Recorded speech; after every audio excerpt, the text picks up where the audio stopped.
حضرات محترم، آج کی یہ بابرکت مجلس پاک جس میں ہم اور آپ شریک ہیں، ایصال ثواب کی غرض سے اس پروگرام کو رکھا گیا ہے۔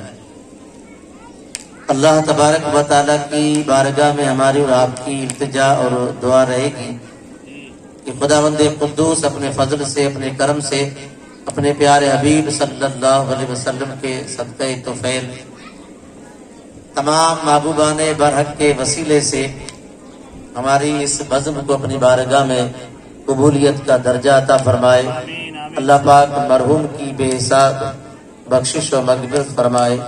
ہم تمام حاضرین کو بہت جلد توبہ کرنے کی توفیق عطا فرمائے اور آخرت کے سفر کی جلدی سے تیاری کرنے کے اللہ پاک توفیق عطا فرمائے۔ آپ حضرات اطمینان سے بیٹھے، ہم آپ کا زیادہ وقت انشاءاللہ نہیں لیں گے۔ ہمارے مہمان خاص حضرت علامہ مولانا سید عرفان شاہ بابو دامت برکات العالیہ تشریف لا چکے ہیں۔ انہی کا ہی خطاب، انہی کی تقریر، انہی کی پند و نصیحت ہمیں اور آپ کو سننی ہے۔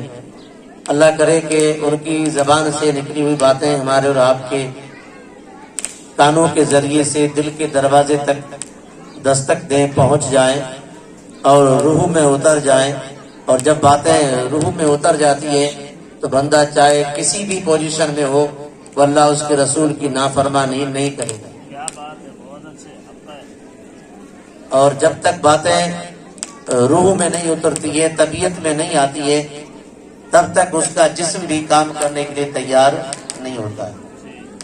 تو میں صرف تھوڑی دیر کے لیے آپ لوگوں کی دلوں کی زمین کو ہموار کرنے کے لیے آیا ہوں، پھر ہمیں اور آپ کو سید صاحب کا کتاب سننا ہے۔ میں ہمیشہ یہ کہتا ہوں کہ ہر ایک انسان کو، خاص کر کے مسلمانوں کو، وہ چاہے رہیں کسی بھی جگہ، کہیں بھی اور کوئی بھی حالت میں،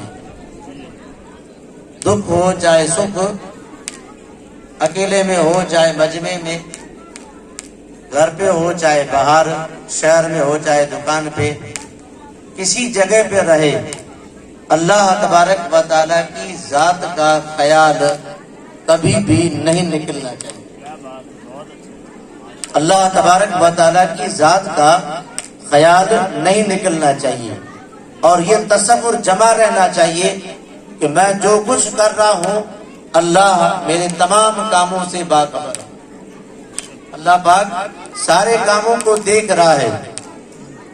غلط کام کریں گے اور جب یہ تصور جمع رہے گا، اندر سے ضمیر کہے گی اے بندے مسلمان، اللہ کو تو نے حاضر و ناظر سمجھا ہے اور پھر اللہ ہی کی نافرمانی کر رہا ہے، بھلا یہ کیسے ہو سکتا ہے؟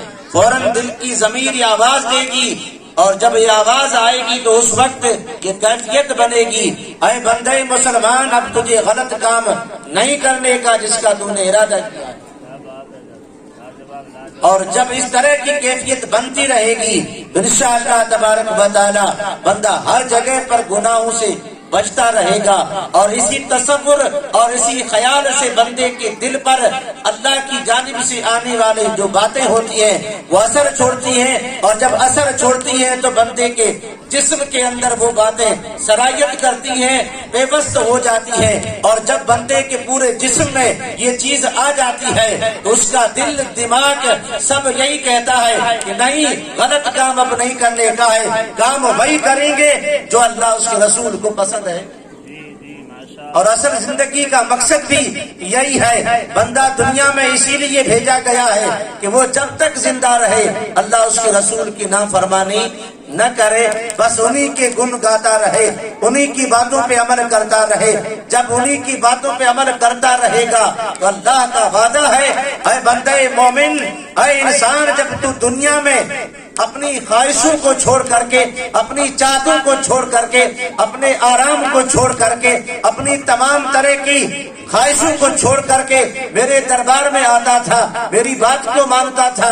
रब का वादा है, ऐ बंदे जब तू कब्र में पहुंचेगा तो तेरे लिए इनाम है, तेरे लिए सौगातों की बारिश है, तेरे लिए जन्नत के बिछोने हैं, तेरे लिए जन्नत की हवाएं हैं। और आखिरत में अल्लाह तबारक व तआला उस बंदे मोमिन को पुलसिरात पे आसानी से पार लगा देगा और फिर अल्लाह का बड़ा फजल होगा, ऐ बंदा अब तू खुश हो जा कि तुझे जन्नत का दूल्हा बनाया जाएगा।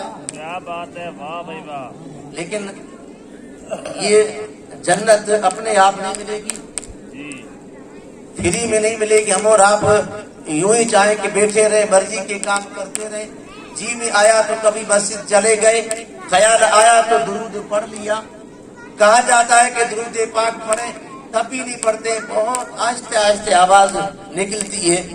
ऐ मुसलमान, हमसे कहा जा रहा है कि दुरूद पाक पढ़, और किस जात पर, ऐसी जात पर जो सारी कायनात में अल्लाह के बाद सबसे अफजल तरीन जात है। और उस जात ने हमें और आपको कभी न भुलाया, न दिन में न भुलाया, न रात में भुलाया। रातों को उठ करके याद किया, तनाई में याद किया, मस्जिद में याद किया, मक्के की वादियों में याद किया, मदीने तैयबा के उस सहराओं में याद किया, बदर में याद किया, ओहद में याद किया, कहां कहां ने याद किया। ऐसे पैगंबर ने हमें और आपको हर वक्त याद किया। हमारी फिक्र रहती थी, मौला मेरी उम्मत का क्या बनेगा, मेरी उम्मत को माफ फरमा दे, या अल्लाह मेरी उम्मत को बख्श दे। उस पैगंबर ने, उस आमिना के लाल ने, अब्दुल्ला के दुर्र यतीम ने कहीं नहीं भुलाया। आज का मुसलमान उनसे कहा जाता है, ऐ बंदे मोमिन, ऐ उम्मती दुरूद पढ़ बुलंद आवाज से, तब भी कंजूसी कर जाता है। नहीं होना चाहिए, बगैर कहे भी बुलंद आवाज से 24 घंटों में कम से कम एक मुसलमान को 313 मरतबा दरूद पाक पढ़ना चाहिए, ज्यादा की कोई तादाद नहीं। इसी दरूद की बरकत से बंदे की तबीयत के अंदर वो कैफियत होगी, वो नूर पैदा होगा कि बंदा कहीं भी जाएगा अल्लाह की मदद में, अल्लाह की नुसरत में, अल्लाह की फजल की बारिश के तले वो बंदा रहेगा। ऐ मुसलमान, दुरूदों में जरूर पढ़ना है। नमाज अगर कज़ा हो गई फिर अदा हो सकती है, अल्लाह करीम माफ कर देगा। लेकिन दुरूद पाक अगर नहीं पढ़ेंगे तो कयामत के दिन मुस्तफा के रूबरू मुंह क्या दिखाएंगे। उस पैगंबर ने तो हमें हर वक्त याद किया, और आज का मुसलमान उस जात पे दरूद न पढ़े, भला ये कैसे मुमकिन है, ये कैसे दिल गवारा करता है। मेरा तो विजदान नहीं बल्कि हर उस मोमिन का, आशिक रसूल का यही विजदान होना चाहिए, और होता भी है कि हर मोमिन जो होता है अल्लाह के प्यारे महबूब सल्लल्लाहु अलैहि वसल्लम की याद में हमेशा मस्त और मगन रहता है। उसकी ये चाहत रहती है कि मेरा सब कुछ चला जाए लेकिन मुस्तफा कभी नाराज नहीं होने चाहिए। वाह वाह वाह, सुभान अल्लाह। नारे तकबीर, नारे रिसालत, अज़मते मुस्तफा, वाह वाह वाह वाह वाह। इसीलिए क्योंकि हमारा और आपका ये अकीदा है कि इस वक्त हम और आप जो सांसें ले रहे हैं, जी रहे हैं, जो नेमतों से फायदा उठा रहे हैं, ये सदका है मदीने वाले जात का। और कब्र के अंदर अगर छुटकारा भी होगा ना तो उन्हीं के इशारे से होगा।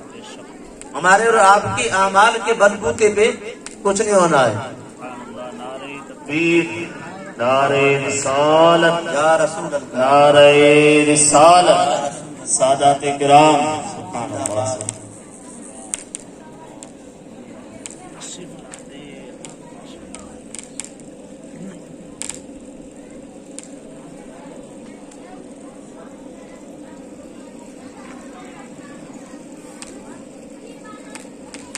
दरूद पाक पढ़े, अल्लाहुम्मा सल्ली अला सय्यिदिना मुहम्मद व अला आलिहि व सहाबी व बारिक वसल्लम।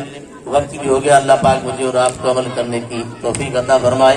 हमारे मेहमान खास हज़रत सैयद इरफान शाह बापू मददुल आली तशरीफ ला चुके हैं, वही किताब फरमाएंगे।